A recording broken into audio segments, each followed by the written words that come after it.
क्या एक शादीशुदा इंसान किसी और के साथ लिव इन रिलेशनशिप में रह सकता है? और अगर वो खतरे में हो तो क्या कोर्ट उसे प्रोटेक्शन देगा?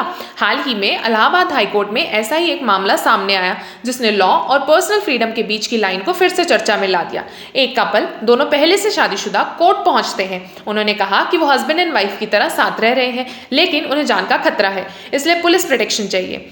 जस्टिस विवेक कुमार सिंह की सिंगल बेंच ने उनकी पिटीशन को साफ तौर पर रिजेक्ट कर दिया। कोर्ट ने कहा, right to personal liberty absolute नहीं है, मतलब आपकी फ्रीडम वहीं तक है जहां तक वो किसी और के लीगल राइट को इन्फ्रिंज ना करे। और यहाँ सबसे इंपॉर्टेंट बात, एक स्पाउस का लीगल राइट होता है अपने पार्टनर की कंपेनियनशिप पर। तो अगर कोई व्यक्ति बिना डिवोर्स लिए किसी तीसरे व्यक्ति के साथ लिव इन में रहता है तो ये सिर्फ पर्सनल चॉइस नहीं बल्कि दूसरे स्पाउस के लीगल राइट्स का वायलेशन है। कोर्ट ने आगे कहा, जब तक डिवोर्स की डिक्री नहीं आती, मैरिज लीगली वैलिड रहती है और इस दौरान किसी और रिलेशनशिप में जाना सेक्शन 494 और सेक्शन 495 आईपीसी के तहत बाइगैमी का ऑफेंस बन सकता है।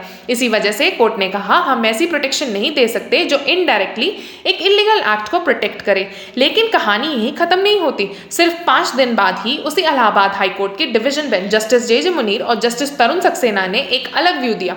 उन्होंने कहा, अगर 2 अडल्ट कॉन्सेंट के साथ साथ रह रहे हैं तो सिर्फ मोरालिटी के आधार पर उसे क्राइम नहीं कहा जा सकता।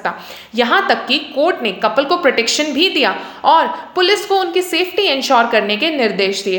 तो अब सवाल ये उठता है, क्या लॉ क्लियर है या कोर्ट्स के अलग अलग जजमेंट सोसाइटी के बदलते नॉर्म्स को रिफ्लेक्ट कर रहे हैं? एक तरफ मैरिज के लीगल राइट्स, दूसरी तरफ इंडिविजुअल फ्रीडम। आप किसे ज्यादा इंपॉर्टेंट मानते हैं, लॉ या पर्सनल चॉइस? हमें कमेंट करके जरूर बताना और इस चैनल को सब्सक्राइब करें, वीडियो को लाइक करें और शेयर करें।